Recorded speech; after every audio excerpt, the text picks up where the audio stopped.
Howdy, everyone. All right, well, you're probably thinking this does not look much like a flap modification, and you would be exactly right. So here's the thing. I've made it as far as I can go with the manual flaps until I can get my wings installed and get the flap mechanism hooked up to the wing. So here's the reason why. This is the part that you have to notch for the flap handle to lock into to set your various flap settings. And there are dimensions given on the plans for that.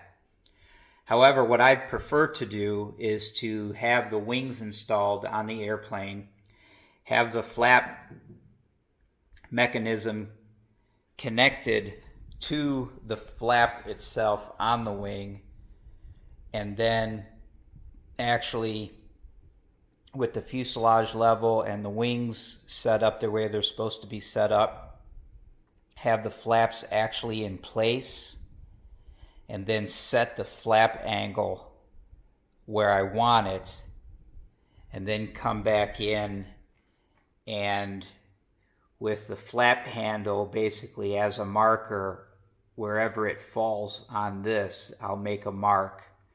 And then, of course, I'll set my various flap settings. So I'll have the flap all the way up, in trail with the wing. That will reposition the handle on here. I'll mark it, and then I can set my different degrees that I want all the way up to full flaps and make the marks. And then I can take this off and cut the notches. I want to do it that way. I know it's tedious, and it's probably going to be a little bit of work, but that's the way I want to do it. And I cannot do that at the moment because I do not have my servo, my autopilot servo to put in this wing. Since I don't have the servo, no, I'm sorry, not this wing. My autopilot servo is going into this wing. Since I don't have the servo, I can't put it in. Since I can't put it in, I can't run the wires. And since I don't have the wires run or anything else, these skins can't go on. And I'm not going to screw around with the wings on the fuselage until the bottom skins are done. So while I'm waiting on my servo to show up, I'm moving on to the next thing, which is fitting the various components to the empennage. So the first thing you need to do is start with your horizontal stabilizer, which you see here. And you put both elevators on, and you align the elevators in trail with the horizontal stabilizer using a clamp. I've got a piece of wood underneath, I've got a piece of wood on top, and I just clamp those to each other, and that holds the counterweight here of the elevator in trail with the horizontal stabilizer. You do that with both of them, and you'll see if the two horns here, if they do not line up, they more than likely won't line up with each other perfectly.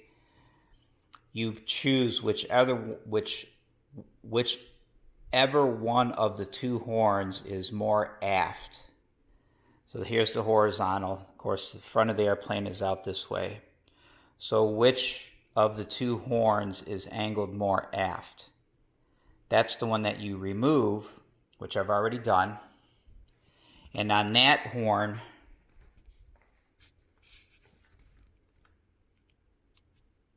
that is where you lay out your mark for your hole.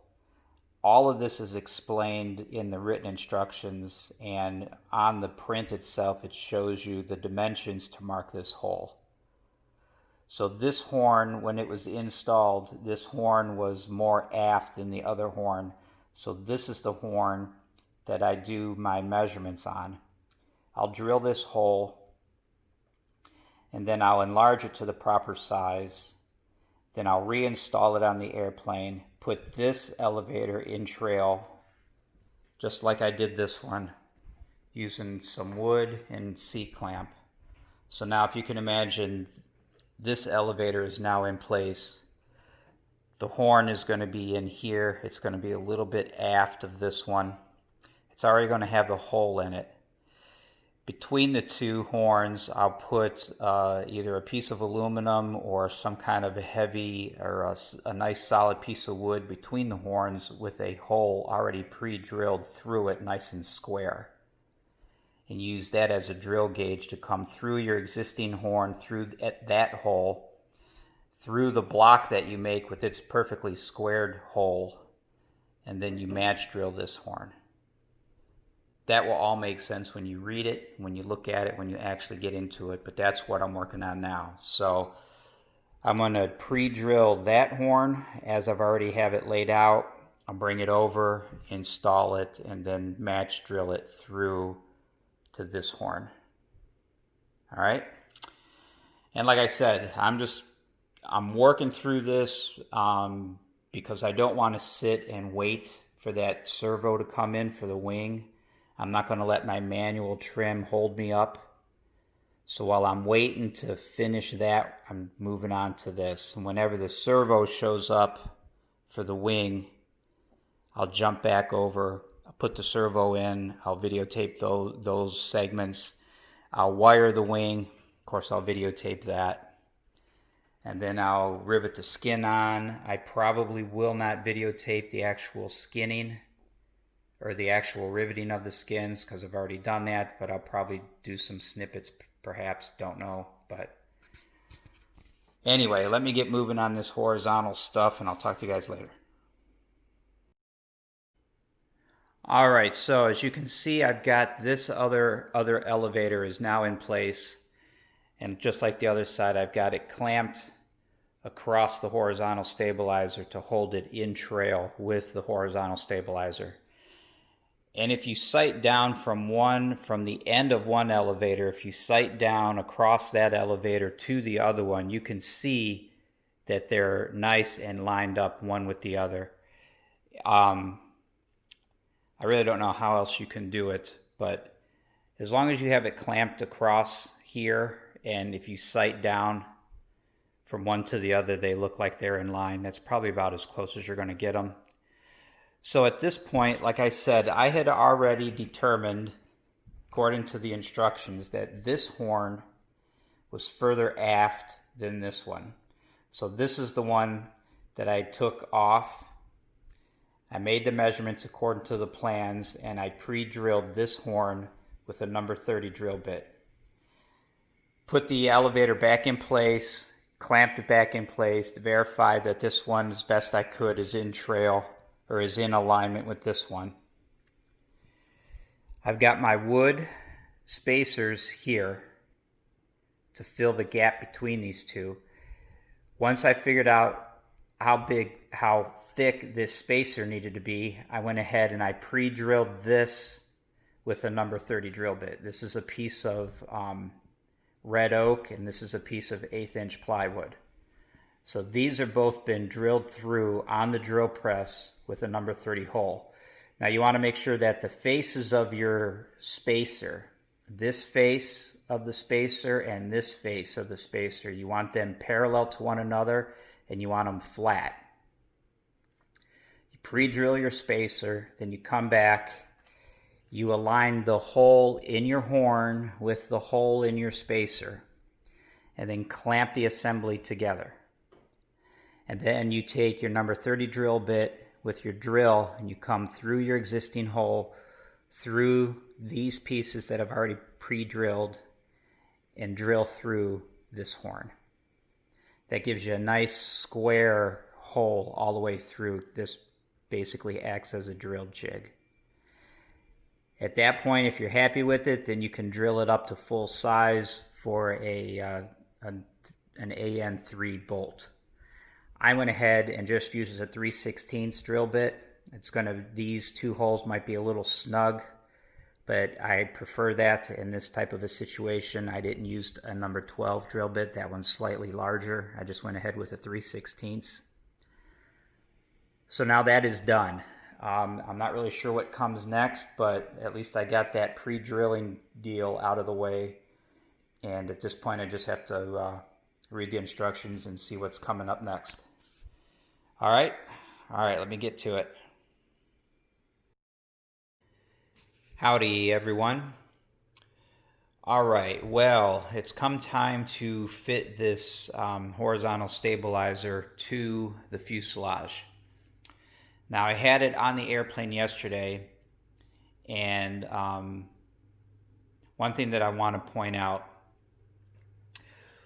when you fit the horizontal stabilizer to the airplane, you've got these two uprights right here, these two heavy aluminum uprights. Those fit right here on the horizontal stabilizer. They come up through here on both sides against the flat of the rear spar. However, with mine, the flange here, this flange of this rib, this was interfering a little bit, so that vertical upright would not sit flat against the spar. It rode up on this flange a little bit on both sides. So I just went ahead and very, very carefully, using a Dremel and a file, I cut back this flange just a little bit. Now those bars should lay flat against this face and not ride on top of this flange on both sides here. Now, when you build the bulkhead back here, you incorporate these uprights to that bulkhead. And the instructions give you dimensions because you cut an angle right here on both of these pieces. And I'm assuming that angle is cut to clear that flange that I just talked about. But these were not enough for me. These were actually slightly, I cut this further down and a little further back than what's shown on the plans, if I remember correctly. And it still isn't enough. But at this point, rather than taking off more metal off of this big beefy piece that's already attached to the airplane, I decided just to take a very thin piece off of the very thin flange on the horizontal like I just showed you. Hopefully I took enough off. I haven't fitted the horizontal back on here since I've done that. But now I'm also, since it's off and out of the way, I'm also working on some reference lines, which you can see here. And I'll explain those here in a minute. Actually, I'll just do it now. When you look at the drawing, this is drawing 27 alpha. You can see the attachment for the horizontal on the front. And it makes a note to reference detail B, which is this drawing here. And when you read through the instructions, it tells you that this bolt has to go through the horizontal and through the longeron. And it's kind of shown here. This outside-most bolt on both ends goes through the horizontal spar. It goes through some structure through here, and it also has to go through this leg of your longeron. Of course, you can't see any of this. You would just be drilling blind. But when you come over to the airplane, now I've taken a mirror and I've put a mirror through this lightning hole up underneath here. And from inside, I can see the longeron, and I can see this angle piece that's already in here. When you look at that, you can look at where these rivets end up on that piece of angle that's underneath here. And you can kind of see where these are in relation to the edge of that angle and get an idea of edge distance. You can do the same thing with the longeron. When you look up underneath here, you can see these rivets in the longeron, and you can kind of gauge where the edge distance is in relation to these rivets. So what I've done, I've went ahead and marked a line along the very front edge of these rivets here, because when I look up underneath, these rivets seem to sit back quite a ways from the edge of the angle. And these are 1/8 inch rivets. We're putting in 3/16 diameter bolts and nuts. So I feel that if I were to take the center line of these existing rivets put a hole through it. I don't know that I'd be able to get the nut on, a 3/16 size nut, because the curved radius of this angle might be in the way. So I want my 3/16 bolts to be a little bit further away from that curved radius to make sure I can get the nut on. And I'll still have good edge distance. So this is my reference line. I just marked it down the very front edge of these rivets. I did the same thing along the longeron. When you look up underneath, you can see where these rivets lay in relation to the back curved web, if you will, of the angle and the front edge of the angle. For this one, I like where the rivets are in relationship to the angle.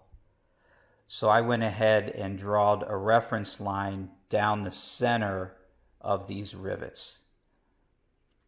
This, I believe, is a satisfactory location for those outer bolts. So this crosshair here and this crosshair here, I believe, is a good part, a good place to put those two outermost holes.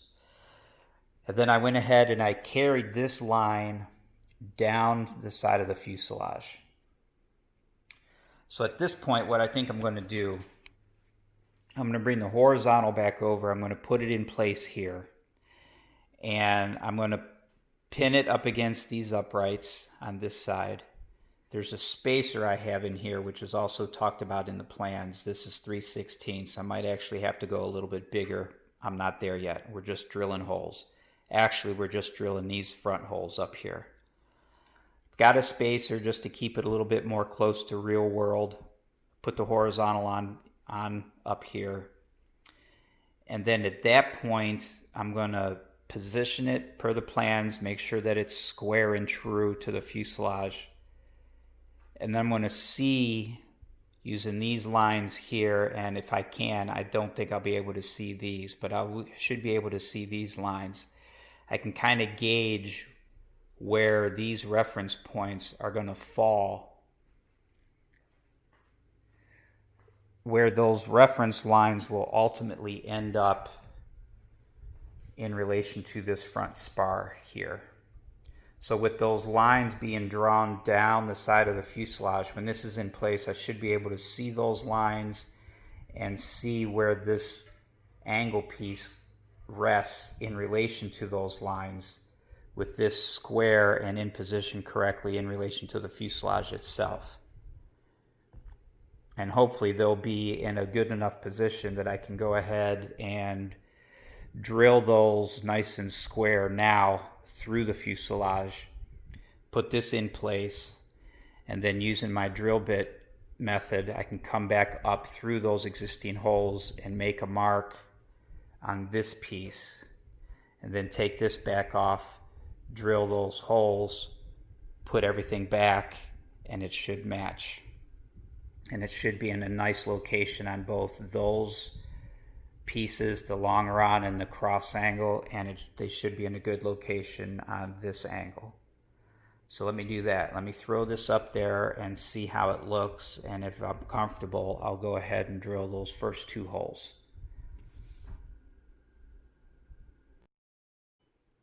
Howdy everyone. So as you can see, I've got the horizontal back onto the fuselage. Again, there's a 3/16 inch thick spacer underneath the rear spar of the horizontal. I've got it not too tight, but firmly clamped to these vertical uprights, the rear spar to the vertical uprights. They're not super tight, just enough to draw them in together basically. And I'll go around on the other side and show you that in a minute. But I've got it clamped here on the vertical pieces. I just eyeballed basically the distance between the edges of these horns where they pass through this opening.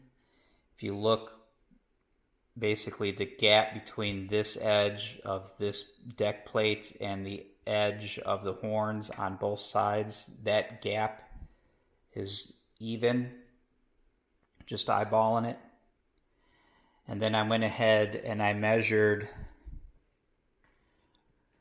from the front corner of the fuselage. Let me go down here and show you.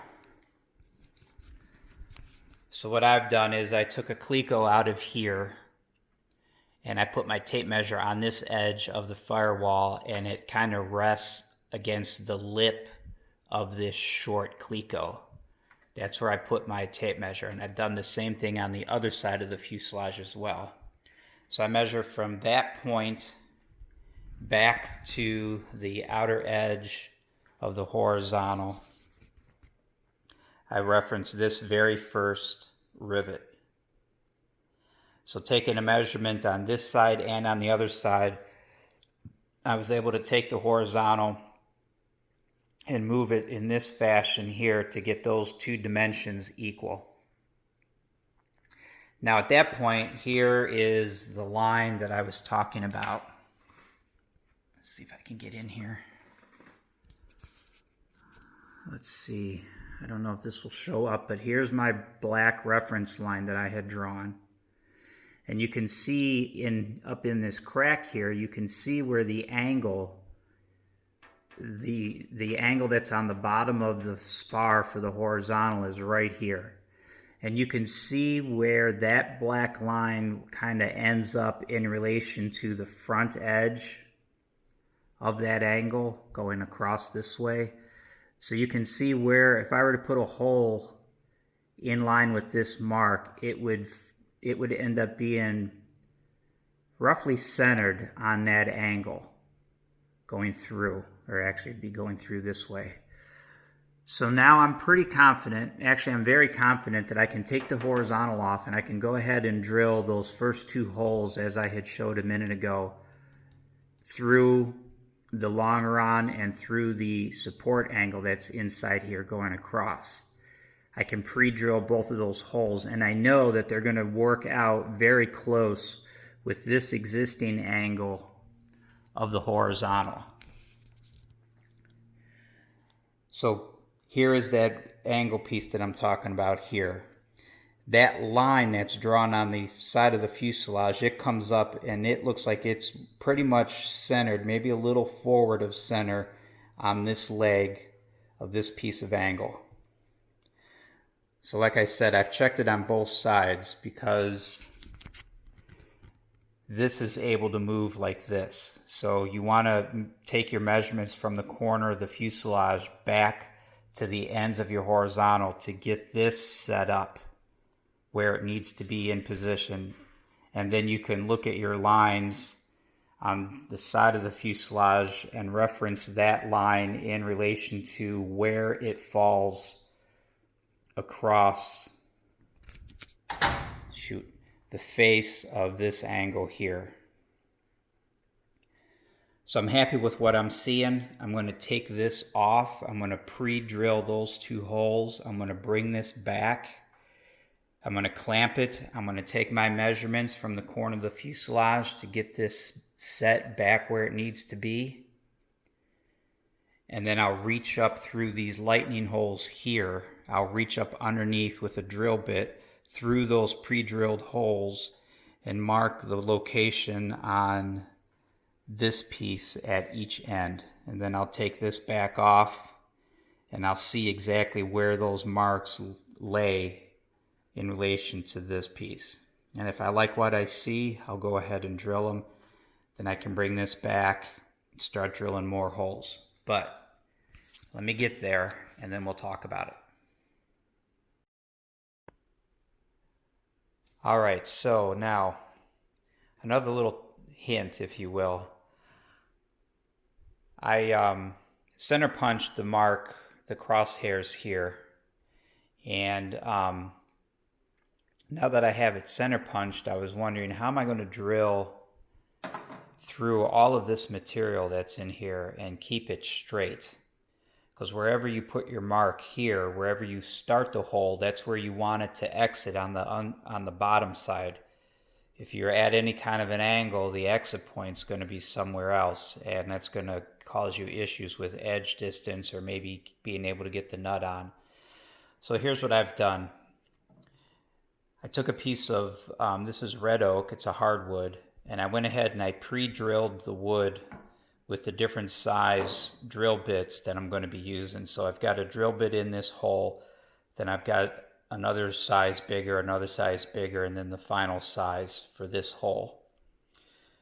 So then I put the smallest drill bit in my drill motor, and I went ahead and I pre-drilled this hole probably about 1/8 of an inch deep.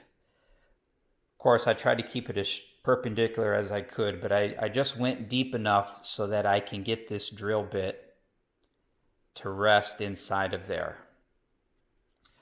So now I've taken the drill bit and I've pre-fitted into the wood block, and now all I have to do is fit the drill bit into the hole that I just started, and then I can push the wood down flat just like that. So now I know that this drill bit is down inside that hole, and the wood is pushed down flat onto my deck plate here. And I've got it positioned so that it doesn't interfere with any rivets. It sits nice and flat on the deck. At this point, all I have to do is come in here and clamp this down using the lightning hole. I'll clamp the wood block firmly against the deck plate, and then I can go ahead and I can hook up my drill motor and pre-drill this right on through, and it should be nice and perpendicular to the plate. And then I'll repeat the process. I'll take the block off, I'll get rid of this drill bit, I'll come back with the next size bigger drill bit, I'll pre-drill a little bit into here, fit that drill bit into the block, fit the drill bit into the hole, clamp the block, drill it. Again, tedious, but I like doing it this way because I prefer to step up on drill bit sizes gradually so nothing catches or kicks. And I also like the fact that even these pre-drilled holes already starts to establish a nice perpendicular hole to the rest of the structure that's inside of here. So that's just my preferred method. So I'm going to do that on this side. I'm going to do it on this side. And when I get those holes to full size, I'll bring the horizontal stabilizer back over here, reposition it, reach up underneath with a drill, mark those locations onto the spar of the horizontal, and then see how they look.